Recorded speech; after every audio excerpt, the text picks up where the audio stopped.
அவர்களே, இந்த நாளிலும் கூட கர்த்தராகிய தேவன் கைவிடாதவரும் விலகாதவருமாக இருக்கிறார் என்பதுதான் கர்த்தர் நமக்கு கொடுக்கிற பெரிய ஆசீர்வாதம், நன்மை, வாக்குத்தத்தம் என்று வைத்து கொள்ளலாம்.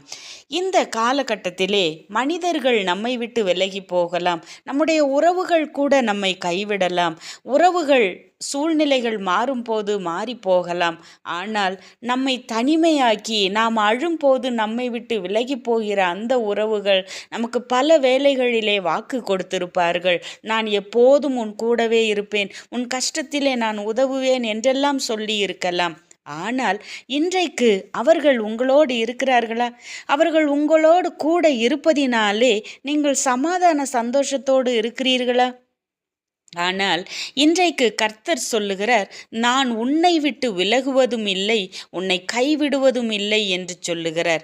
இந்த வசனம் ஒரு வாக்குறுதி மட்டுமல்ல, தேவனுடைய உடன்படிக்கையாக இருக்கிறது. தேவனுக்கும் நமக்குமான உடன்படிக்கையாக இந்த வார்த்தை இருக்கிறது.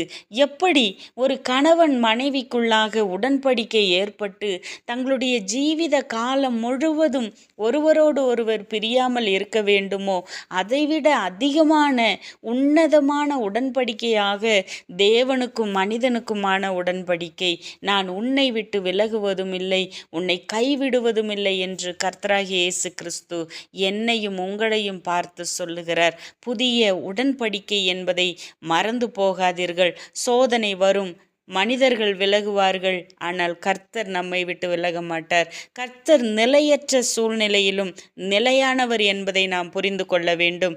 கர்த்தர் ஏற்கனவே சொல்லி இருக்கிறார், நீ பயப்படாதே, நான் உன்னோடே இருக்கிறேன், கலங்காதே, நான் உன் தேவன் என்று ஏசாயா 41:10 சொல்லி இருக்கிறார்.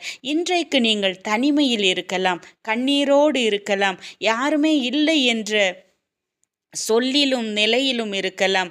அந்த நேரத்திலே கர்த்தர் உங்களை பார்த்து சொல்லுகிறார், நான் உன்னோடு இருக்கிறேன். இயேசு கிறிஸ்து தம்முடைய சீஷர்களுக்கும் இதே காரியத்தை தான் சொன்னார். என்னவென்றால், இதோ உலகத்தின் முடிவு பரியந்தம் சகல நாட்களிலும் நான் உங்களோடே இருக்கிறேன் என்று மத்தேயு 28:20 வாக்கு பண்ணினவர் இன்றைக்கும் நம்மை விட்டு விலகாதவராக இருக்கிறார். சிலுவை வரைக்கும் வந்தார், நம்மை கைவிடாமல் தம்மையே ஒப்பு கொடுத்தார்.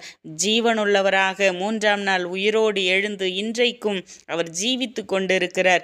மோசேயோடு கர்த்தர் பேசின வார்த்தை இன்றைக்கும் உங்களுக்காக பேசுகிறார்.